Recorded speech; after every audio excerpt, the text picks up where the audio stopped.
Hello and welcome to episode 146 of Simply Tax. We kicked off the last episode of the podcast with the news that BKD CPAs and Advisors and Dixon, Hughes, Goodman were merging together effective June 1, 2022 to create FORVIS, a new top 10 professional services firm driven by forward vision to deliver unmatched client experiences. On the podcast today, I'm honored to share with you a conversation I had with FORVIS CEO Tom Watson and FORVIS Chair Matt Snow on the forward vision that led to this merger of equals, along with the reason that Matt and Tom are excited about the future of FORVIS and the accounting profession. We kick off our conversation with some questions to help you better get to know Matt and Tom, and then get into some big questions like why merge in the first place, and what it means for those both inside and outside of the firm. Before we jump in though, a quick programming note. If you've been looking for the archive of our episodes and show notes since June 1, 2022, we moved over to forvis.com/simplytax. We're still working on updating a few links on some of the episode pages, so please don't hesitate to reach out to us at simplytax@forvis.com if you have any issues finding something or if you spot a change we need to make. And with that, my conversation with Tom Watson and Matt Snow.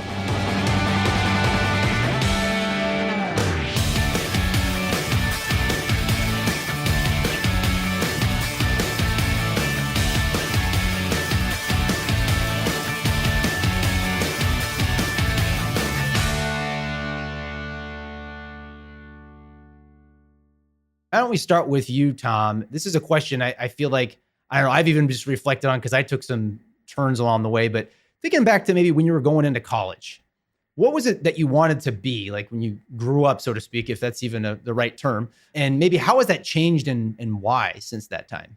Yeah, Damien, it's funny. When I was probably a junior in high school, I thought that I was destined to be an engineer. And I don't know why. I really never was that good at math. But I thought that, getting your hands into building something would be an interesting career. And then as I started to understand how much math was truly required of an engineer, I think I pivoted away from that. So when I enrolled in college to start, I was actually a chemistry and management major, which I'm still not exactly sure what that career path was going to take me down. But it was just kind of stuck in the sciences, I guess, a little bit. And as part of that, I took my first semester of freshman year, a chemistry course and an accounting class. And it was principles of accounting because that was part of the base of the management portion of that dual degree. And I quickly figured out that I had a much better aptitude for accounting than I did for chemistry. So I remember calling my parents toward the end of that first semester and saying, I think I'm going to change to become an accountant going forward because I'm kind of getting into the business aspect of this. I've always said that, being an accountant, you don't necessarily have to be good at math, although I think there is that perception that, that's all we do is numbers and add numbers all day. But I generally say, if I don't have my calculator in front of me, it's hard almost to add the numbers anymore. It's kind of funny. Yeah, I found myself at various times in my career actually using Excel or a 10 key to add 5 plus 5 together, just because you get so used to to using your crutch there. How about you, Matt? Going into college, what was your vision there? Yeah, so I get asked this question a lot, or I have, and it's not exactly inspirational. It's really kind of funny. But when I applied to go to school, I remembered I had just passed the AP biology exam, and I thought, oh, well, I'm clearly bound for medical school. So, by the way, that was the only AP class that I took. So I was pre-med going into school. That sounded really good going into school. I got into school and my parents dropped me off and they said, let's just remember one thing. When you get out of school, you are on your own. You must have a job. And so that, combined with the fact that all the biology and chemistry classes had these extended labs on Friday afternoon, I decided I better get a job and I don't want to do the Friday labs. So accounting looks really good. At the time, and this is still true to some degree, accounting is really the only major where you are guaranteed a job when you get out of school, provided you pass your classes and do well on the CPA exam. And so for me, that really is what drove me into it. But as I got into it, I certainly enjoyed it more. And I liked the fact that I could have a deep understanding of different businesses by having gone into accounting. And so that really is what ultimately inspired me to stick with it. All right, well, let's switch gears to kind of unwinding a little bit, because I know there's just so much coming at both of you, right? And the reality of life these days, I feel like the pace of things just kind of continues to sort of increase. So, Tom, what do you do to kind of unwind? What's your favorite thing to do? Oh, probably the thing that I do most to unwind is go for a run.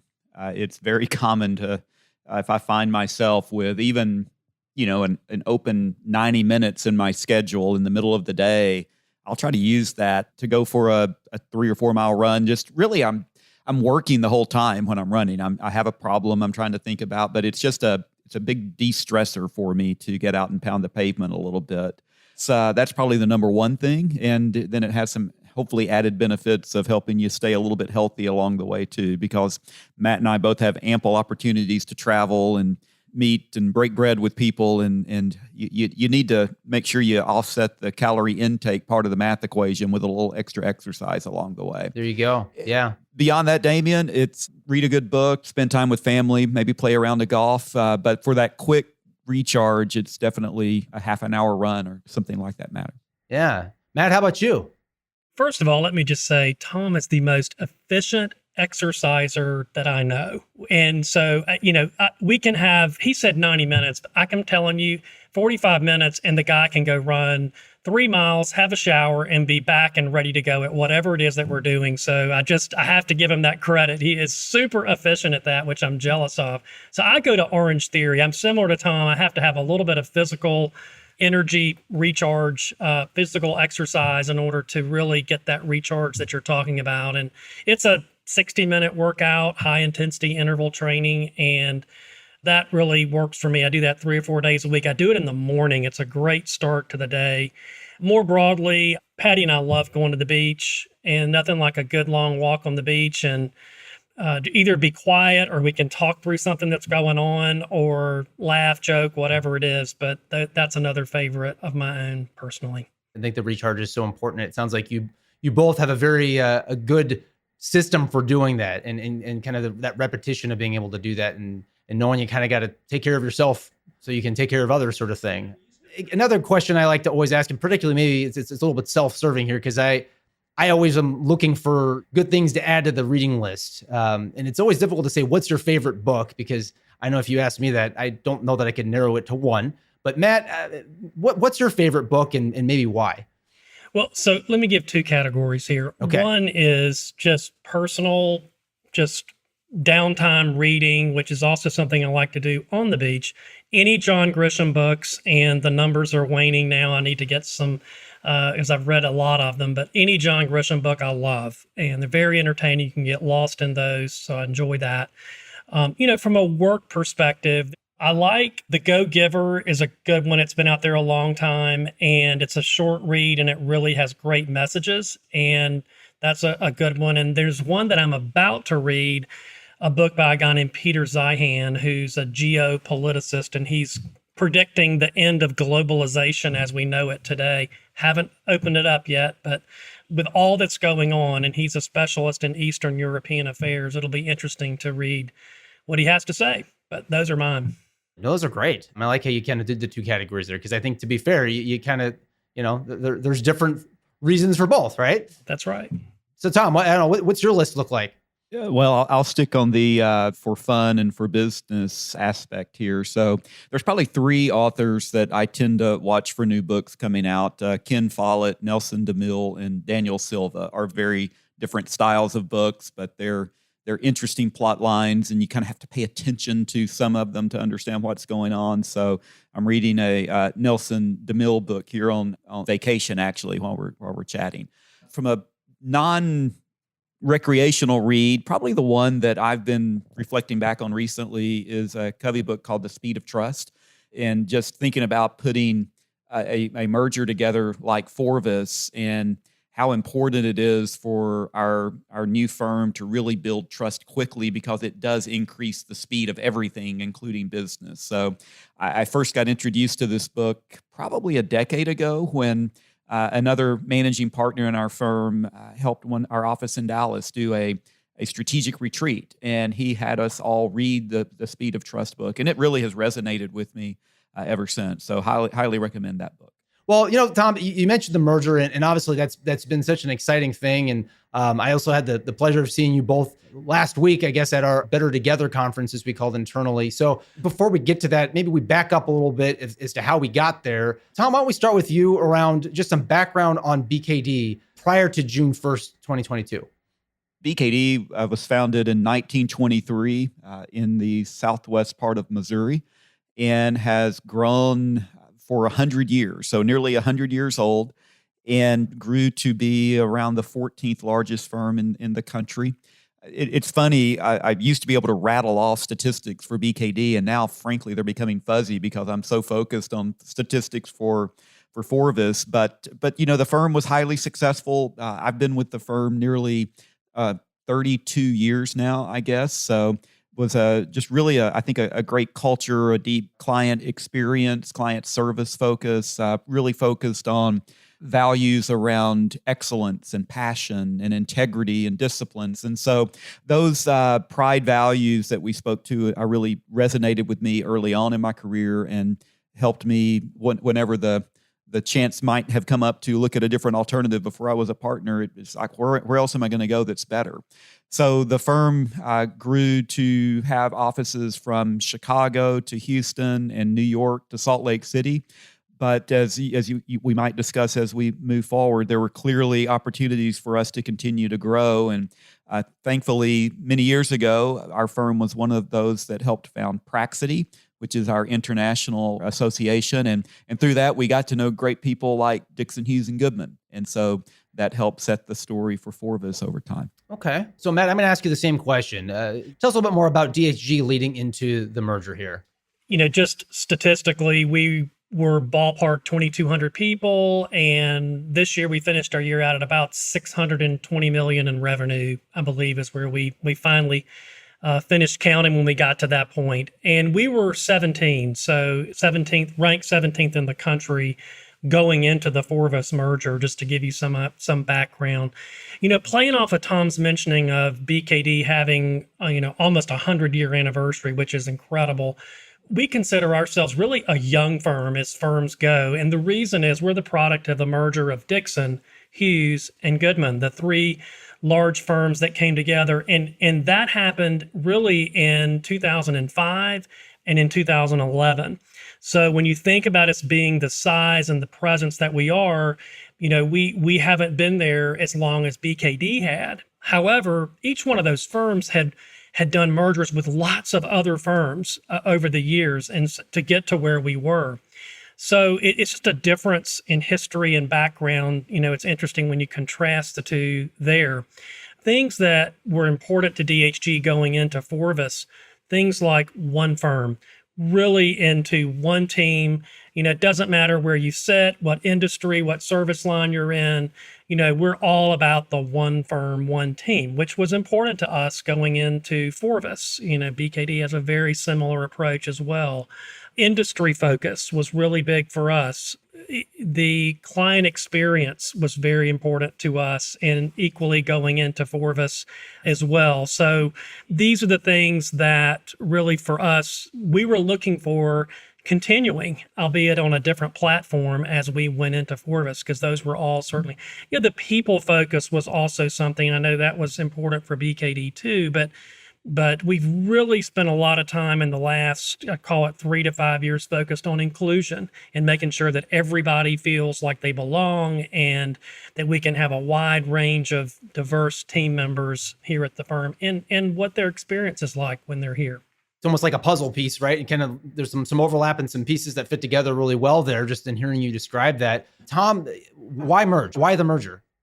Very good question, Damien, and one that has multiple facets to the answer. Okay, so there's part of it's just the map, right? Both BKD and DHG wanted to become a national firm, and we felt like that was very important because we, as our collective governing boards, assess the long-term strategy of our firms and the market. It felt like that becoming a national firm, which inherently would bring more resources to bear, would be better for our clients and better for our people. And so we both individually had plans to try to become that as independent firms, but also recognized that that was going to take a lot of time and effort. And what we accomplished here together by becoming FORVIS was going to take literally years for us to accomplish as standalone firms. So as we looked at that desire to become a truly national firm with a goal to eventually be able to also solve our needs of our globally diverse clients, we just felt like from a national perspective, this was the right answer.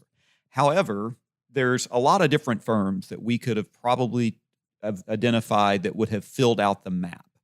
So the next thing and the next facet that made sense to the merger is, were we going to find a firm to join BKD? And DHG's board was thinking the same thing, a firm to join DHG that would come into this with a similar set of values, with a similar set of goals, and a similar purpose to serving our people and our clients. And so as we worked through some of the very early discussions between some small working groups of our boards, or Matt and I in individual meetings, we probably determined pretty quickly, hey, from a map perspective and from a building out a national platform, this makes sense. But we need to get into, does it make sense from a cultural perspective? Are we going to be able to truly work together and have a singular mindset and come together as one firm quickly? While there are maybe several other firms that we could have talked to that would have helped us fill out the map and the matrix, not every firm would have been able to bring that like-minded approach that we had. So as we figured out that not only could we have the map solution, but we could also have the like-mindedness solution that I think was so critical to us, that's what brought us to the point of coming together would help both boards fulfill our strategic initiatives and vision.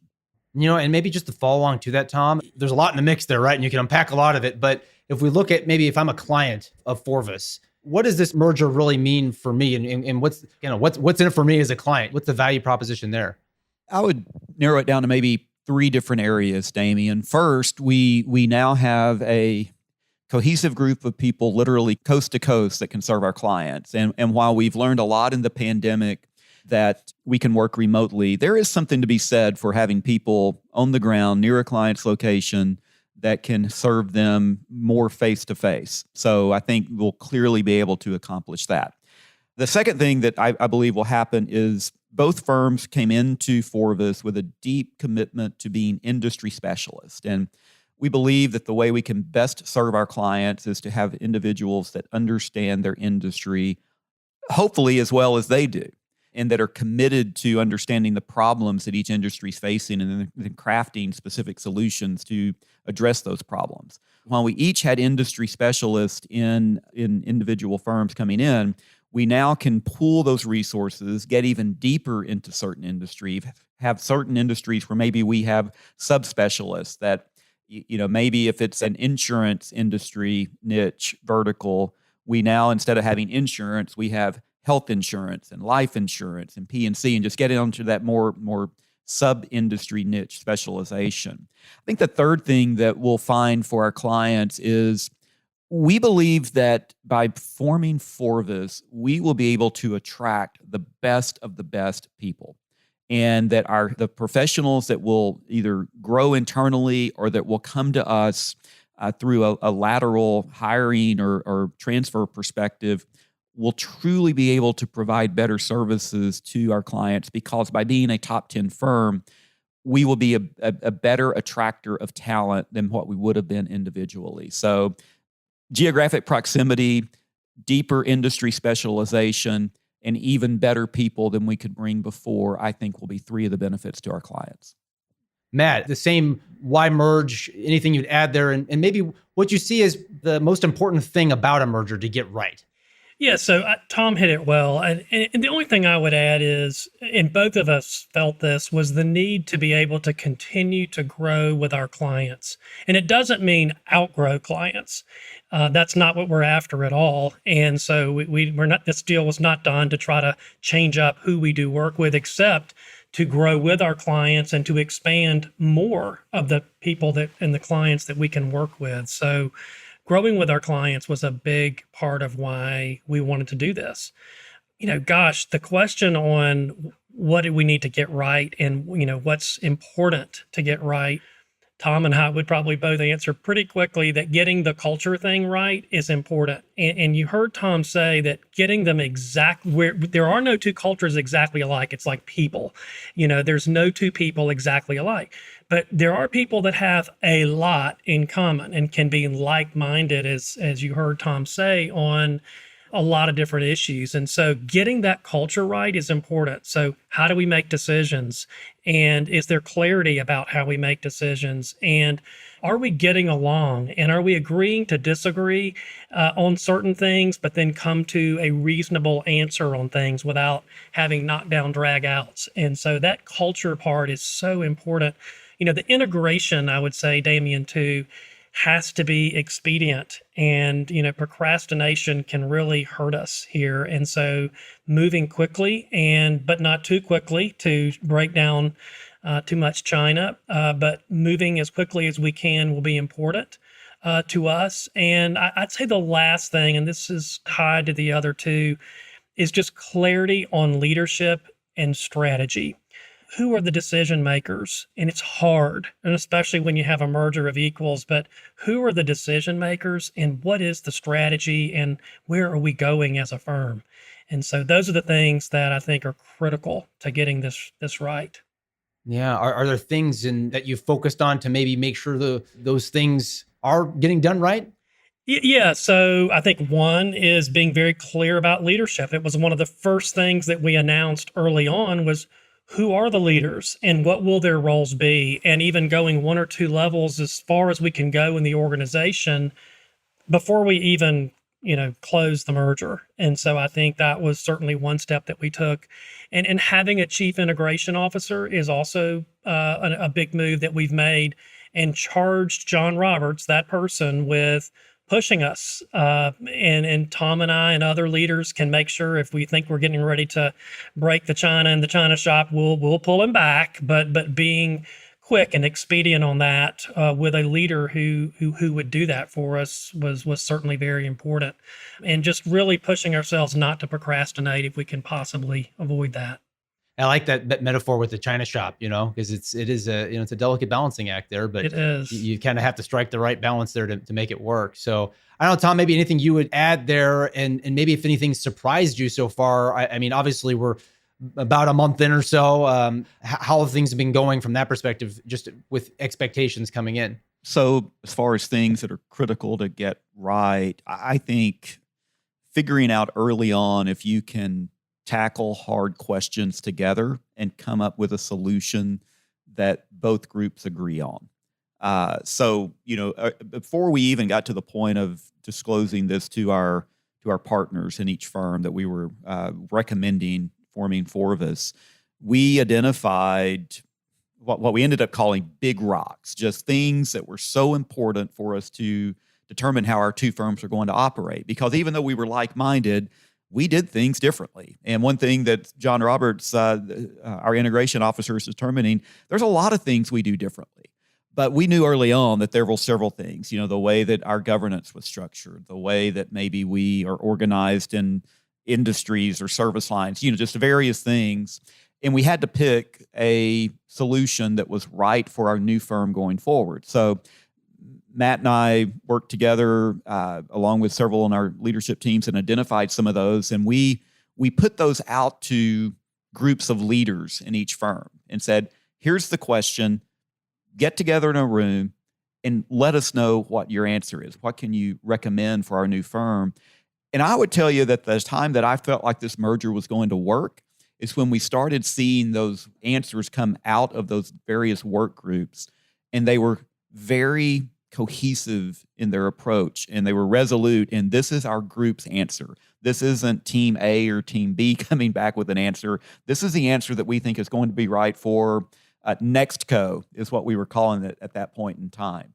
And so as you started to see the collaboration and the willingness to understand a different point of view and to choose that best solution, I think that was really critical and something that made us feel like, hey, this is going to work. And I think the thing that we could have done that would have really backfired on us is to try to punt some of those harder decisions past the finish line and say, we'll figure that out later. And we just want to get to the merger date because we really want to get that map to where it looks right and become a national firm, that would have been the wrong way to do it. We had to make sure we could work together, and then the national platform would take care of itself. And so I think with that background, nothing's really surprised me as we've gotten into this. We did a lot of work to determine, could we work together? Where were we different? And what was that right answer? We had so much of that worked out early on. What has been pleasant surprises, I think, is how well our teams have worked together and how we've continued to validate many of those early assumptions. And so a perfect example, you referenced a few minutes ago our Better Together conference. So this was over 1,500 leaders from FORVIS coming together in a central location in a huge room with 10 different breakouts of industries and very complex logistics. And we were 21 days in to our merger when we kicked that off. And looking back, it really went off without a hitch. And so just the fact that our teams could come together on something that is that significant and have it roll off and have our, and it was evident of how well our branding teams had worked because the branding was amazing, how well our industry and growth teams had worked because the conference agendas and the interactions of our teams were together. And I think how well our governance teams had worked to assess the like-mindedness of our partners and our leaders overall, because when you walked around that conference, you didn't see groups of prior firm people standing around. They were all together, excited to meet their peers and figure out how we can, take the best of both prior firms and serve our clients better going forward. So just a very gratifying experience, frankly, to reflect back on that week and like, wow, 21 days in, and it already feels like we're one team, which gives me a lot of confidence for the future. No, absolutely. You could feel the energy in the room. I think we were trading messages on that it was definitely a lot of excitement about things and really having the two firms really become one. So I guess with that, Matt, and you kind of alluded to this earlier about, you're talking about DHG and how that name came about, combination of names from a merger. So let's talk a little bit about the name FORVIS. And I'll tell you, I had a client that reached out and said, what's a FORVIS? So I guess I will ask you the question of what's a FORVIS? A FORVIS is a firm that has forward vision. That's the answer. So that you give. But, that whole process to come up with a name was a fun project. It was a little nerve-wracking at times, but in the end, looking back at it, it was one of the funnest parts of doing this whole deal. We looked at 3 different options really of names. There's do we just smash some names together, of either current or former partners or something.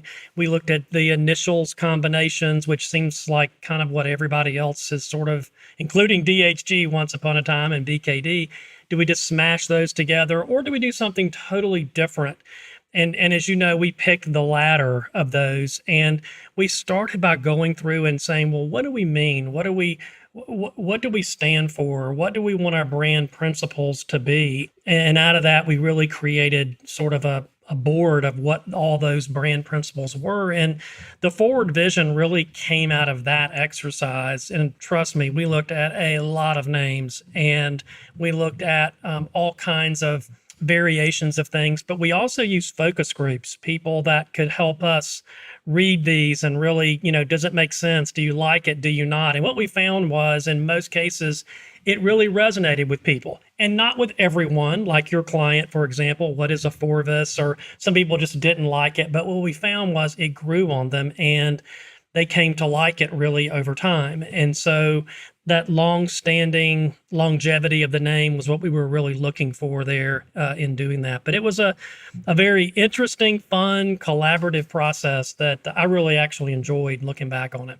Just the amount that goes into that and the thought process. I mean, hats off for going through all of that. And also, I mean, I think it tells us a really great story, right? Because like you said, focus on forward vision, and it's not only the focus, it's in the name. So, that's right. We wanted something bold and different too, and not just like everybody else. We wanted to really stand for something. So that's where that came from. Speaking of forward here, looking out, for some reason, 100 days is always like a line in the sand. I don't know, we're accountants. I guess we like to have things and points to mark here, but 100 days beyond that, what's your vision as we're looking ahead here? From a short-term 100-day perspective, I can tell you a few things, but then there's frankly this integration process is going to take far more than a 100 days as we think about how we truly bring our firms together. So, and part of that is maybe in the first 100 days, just helping our internal stakeholders appreciate the complexity of bringing two firms like this together, and asking for patience and grace as things do move forward. So we're definitely talking about that internally, and it's amazing, Damien, when you really get into it, how many different things have to fit together. Every people policy that you have has to be either adopted for the new firm by choosing one of the prior firms or coming up with something new. Every IT platform, every state registration. So there's just so many things that I probably didn't appreciate when we kicked this off nearly 12 months ago. From a more strategic perspective in the first 100 days, it's really finding ways to get early wins on our strategic thesis for coming together, which includes a great solution for our people and a great solutions for our clients. And so we're already seeing examples of that. And in our Better Together conference, we were able to give several examples of either new ways that we could bring a solution to a client through tapping into the broader resources of the firm, or being able to take on a project that maybe one firm would not have been able to do, but the other firm had a specialty in, and we were able to then take better care of our client, or finding ways to find talent that have a specific niche expertise that one firm might have passed on, but the other firm has a deep focus on that particular industry, and that individual is able to join us and continue to take the client service approach that we have to a new geography. And so as we look at the first 100 days, it's continuing to find ways to build on that true strategic thesis of how our firms are better together for our people and for our clients. When you move beyond that, Damien, it's really how can we start to develop an innovative culture in FORVIS to find ways that we can identify problems that our clients have and bring them very unique solutions and tap into the brain power of 5,500 people to solve those. It's how do we begin to understand not only the domestic needs of our clients, but as they continue to grow and we look for ways to grow with them, how does that look from a global perspective? And what are the solutions that FORVIS can have to make sure that we're continuing to grow with our clients in that manner? The third thing I would say is, looking at the changes in demographics in the U.S., the changes in the numbers of folks that are enrolling in college or that are enrolling in accounting programs in colleges right now, making sure that we are building an environment that is highly inclusive so that we can attract a very diverse group of professionals and leaders going forward. Because the only way that we're going to be able to have enough talent to take care of the needs of our clients and capitalize on what we think is an amazing growth opportunity is to continue to hire more and more people that need to be more and more diverse. And so we're going to work hard to build that inclusive environment where no one has any unintentional roadblocks put in front of them that keep them from being successful. Matt, with that, and obviously these are really exciting things that Tom's talking about here, right? What are you most excited about right now, being about a month into this merger? This is going to sound hokey, but I'm excited about the excitement. I mean, and some of this is coming out of St. Louis. You don't really know what to expect. You feel really good about what we've done, but going into St. Louis and coming out of that, we just genuinely felt that there was excitement. We are ready to go as a firm, and so that really does motivate me and make me feel really good. I think the other thing that excites me is the new platform that we've built and what can come of it. With it comes a lot of responsibilities, a lot. And I don't mean just internally, but responsibilities to the profession. But also what excites me about the platform is what it's going to do for people's careers as we look out into the future. We'd like to talk about making people famous. And so, Damien, you should relate to this. You've done an awesome job with this podcast, but even beyond that, there's so many opportunities within industries and services for people to become famous with the new platform that we have. Those are two things, in addition, of course, to having great services for our clients that are coast to coast and beyond, are certainly ones that excite me. But those are the things that come to mind first. Absolutely. Yeah, I'll tell you that actually one of the main drivers and something I've always enjoyed about doing this podcast is that there are a lot of really great minds. I've always said, from whether it be tax or accounting or cover the spectrum that we've covered on the podcast. Now we've got even more. And like you said, just that opportunity to become famous, that's always been a driver for me of trying to, how can we get some of those out there, share that with others. And someone had put it to me that, the merger just makes a lot of sense because you're taking more smart minds and putting them together. And that excitement, like you said, just in the room when we were in St. Louis was very clear. So I don't think that's hokey at all to say, Matt. Excited about being about excitement, So yeah, Tom, I don't know what excites you here. What would you add, maybe? First of all, definitely excited about the excitement, and it was palpable. I mean, you could just feel it in the room when you were there.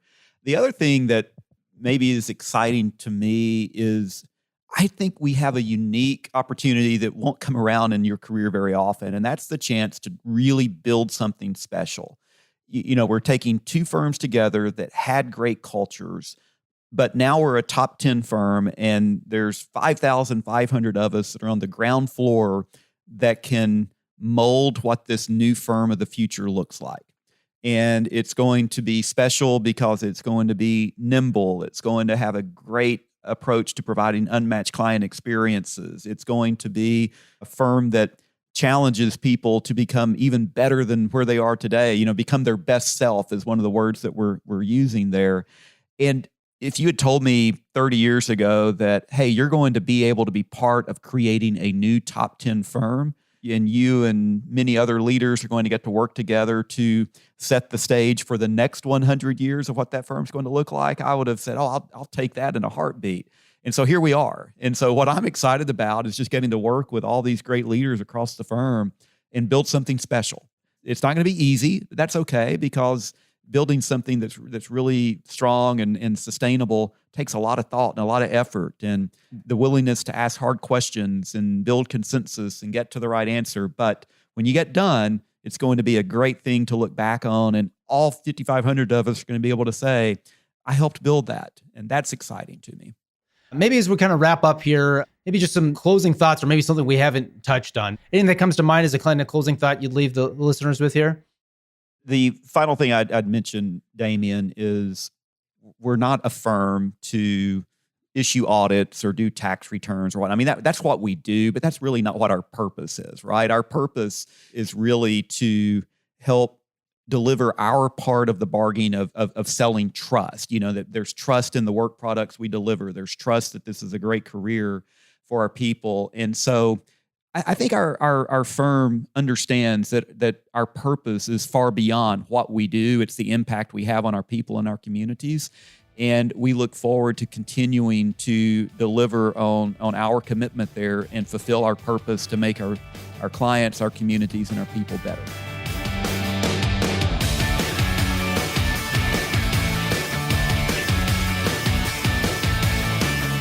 Do you have questions for Matt or Tom? Want to learn more about FORVIS? Here are 3 ways to learn more. First, you can check out the links we've included in the show notes of this episode, available at forvis.com/simplytax. Second, you can reach out to us at simplytax@forvis.com. Or third, you can find me out on social media. You'll find me on Twitter, where I tweet about tax at Damien Martin CPA, on Instagram at TaxDad, on YouTube by subscribing to our Simply Tax YouTube channel, and out on LinkedIn. We want to know what you think about Simply Tax, and we would really appreciate a rating and review on Apple Podcasts. I'm Damien Martin, and thank you for listening. The information contained in this episode of Simply Tax is based on data available as of the date of its release. FORVIS is under no obligation to update this information if changes occur. Applying this information to your specific situation requires careful consideration of all facts and circumstances. Any information provided is not to be considered as tax, legal, or financial advice. Please consult your tax advisor before acting on any matters covered.